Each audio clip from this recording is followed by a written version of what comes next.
Hi, Tim from HelloLux here with another quick tip for Cinema 4D, and in this tip we're going to look at how we can use weighting to control the cloner sort mode. And in this scene I've got some trees and some shapes, and I'm going to show you a simple way of setting this up. But it could be any number of situations. A good example might be you've got a whole bunch of buildings and you've got a whole bunch of roof tiles, and you want to make sure that a certain roof tile goes onto a certain building. In this example, we've got some trees and we want to clone these shapes onto the trees, but make sure that only one shape goes onto each tree, and we want to be able to control that really easily. And it's actually very simple. So let's have a look at this beautiful scene that I've made to demonstrate this. And let's start with these trees. And you can see that we've got 5 different trees. Okay, and the number of trees or items is important, but you don't need to do any complicated maths, so don't worry.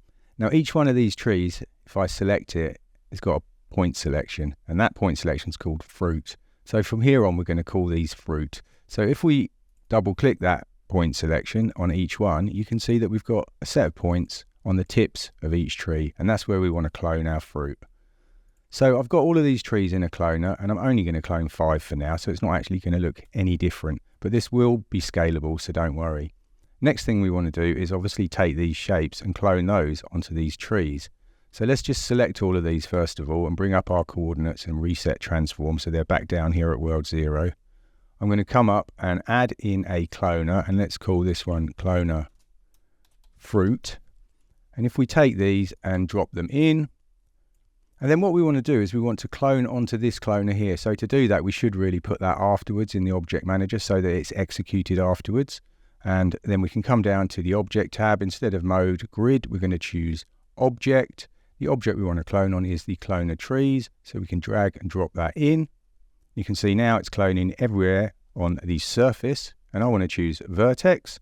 Now you can see we've got a huge amount, but we can take one of these point selections and drag that in. They've all got the same name, and you can see that that works immediately. So now we've got a random selection of shapes on the tip of each of our trees. With the cloner fruit selected, add in a plane effector. And obviously that's moved them, so come to parameter and uncheck the position. We don't want any transform or color. What we want to do is we want to use this modify clone parameter. When it's set to 0, it doesn't do anything, but if we set it to 1, you can see that what happens is they all change the same shape. So they're all using the first child of the cloner. And because we've got 5 in here, if we come up and we go past 20, you can see that it moves to the next one. And then at 40, it moves to the next one. So you can actually control which clone is visible by using this parameter. So what we can do is we can set this up to 100, and that's going to pick the cube, and then we can then use a field to kind of multiply against this and bring it down between values of 0 to 100. If we come over to the fields tab and come down, let's just add in a linear field for now. Disable color, and let's make this say 500.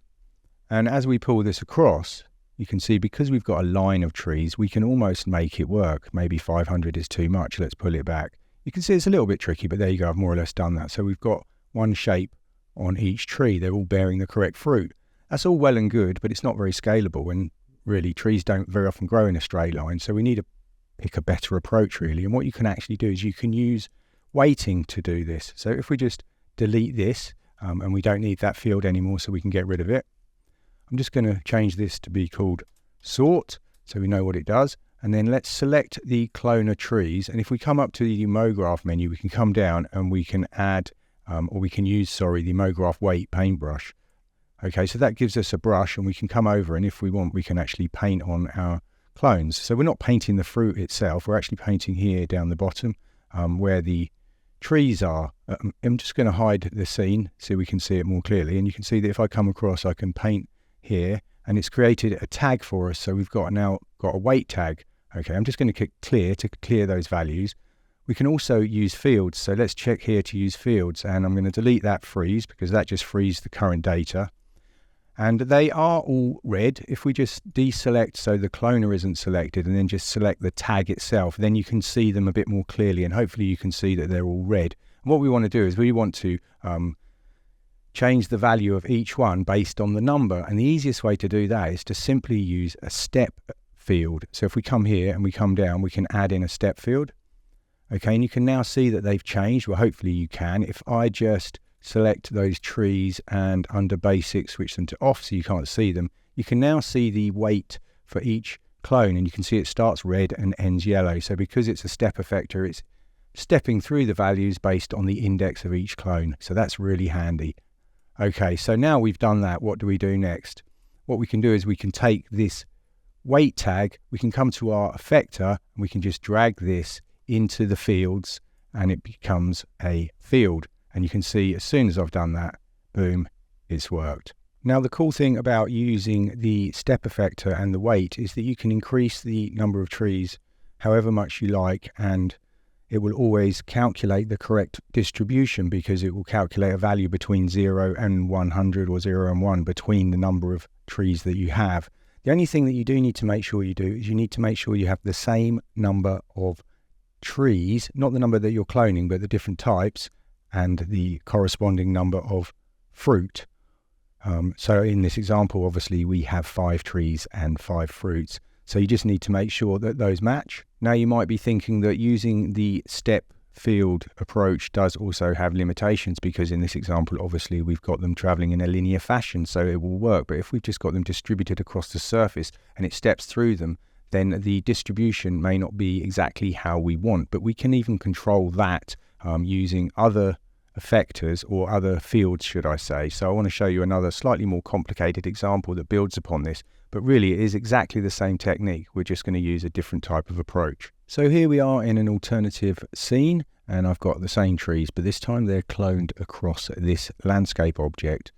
We've also got a few materials, 3 in fact. So if we open up the material manager here, you can see here they are. So we've got this nothing material, and that's just there, so this looks white. I've also got a material here with a gradient, and that's inside a posterizer, and you can see it's given us this result, which is essentially giving us values from 0 through to 1.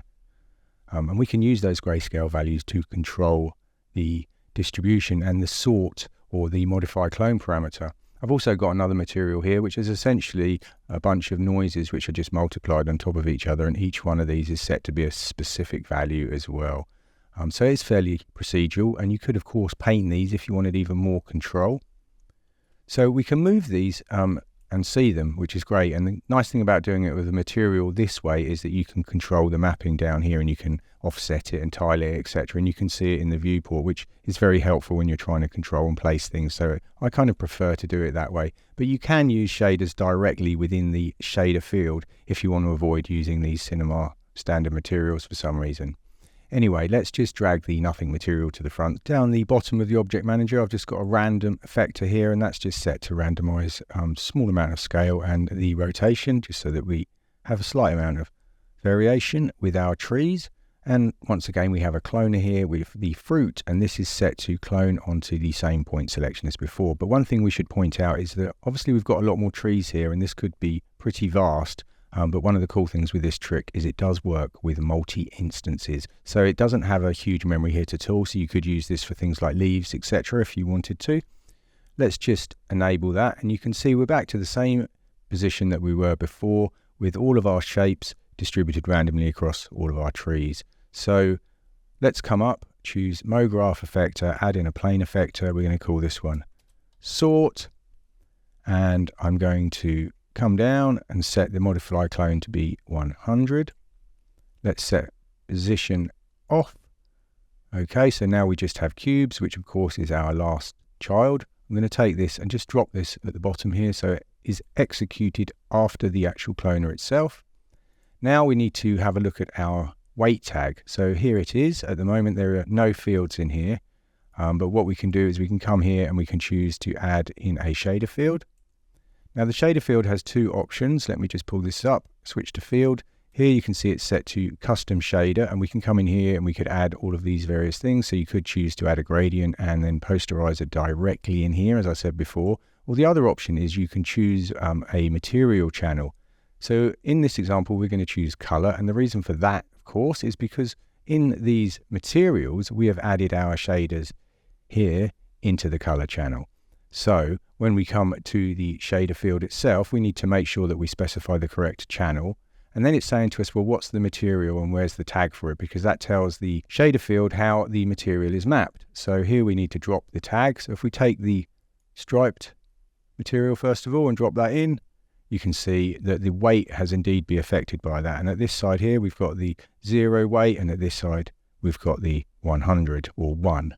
Now we've set the weights, we can use that tag in our effector. So select the plane effector here, switch to the fields, and then once again just drag that weight tag in, and we should see it update straight away. And there we go, and you can see now that is working as expected. Now because we're using a procedural approach, we can easily scale this up, add more trees, etc., or use a different material. So let's do exactly that. So if we come to our shader field again, at the moment we have this material.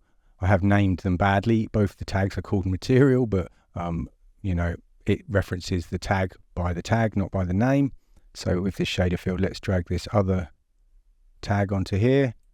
Okay, we don't see that update. Sometimes you have to just switch off the effector and switch it back on, and there we go. And you can see now that has indeed worked. And if I drag this tag to the far right, we can see it in the viewport, and you can see that wherever it's white, which is the maximum value, we have the cube, which is of course the final fruit. And on the darkest one over here, you can see that we have the platonic, and the distribution has worked absolutely fine. So if we were using a noise such as this, we could easily come in and change the seed value for each of those and change that distribution, or paint it as I said before.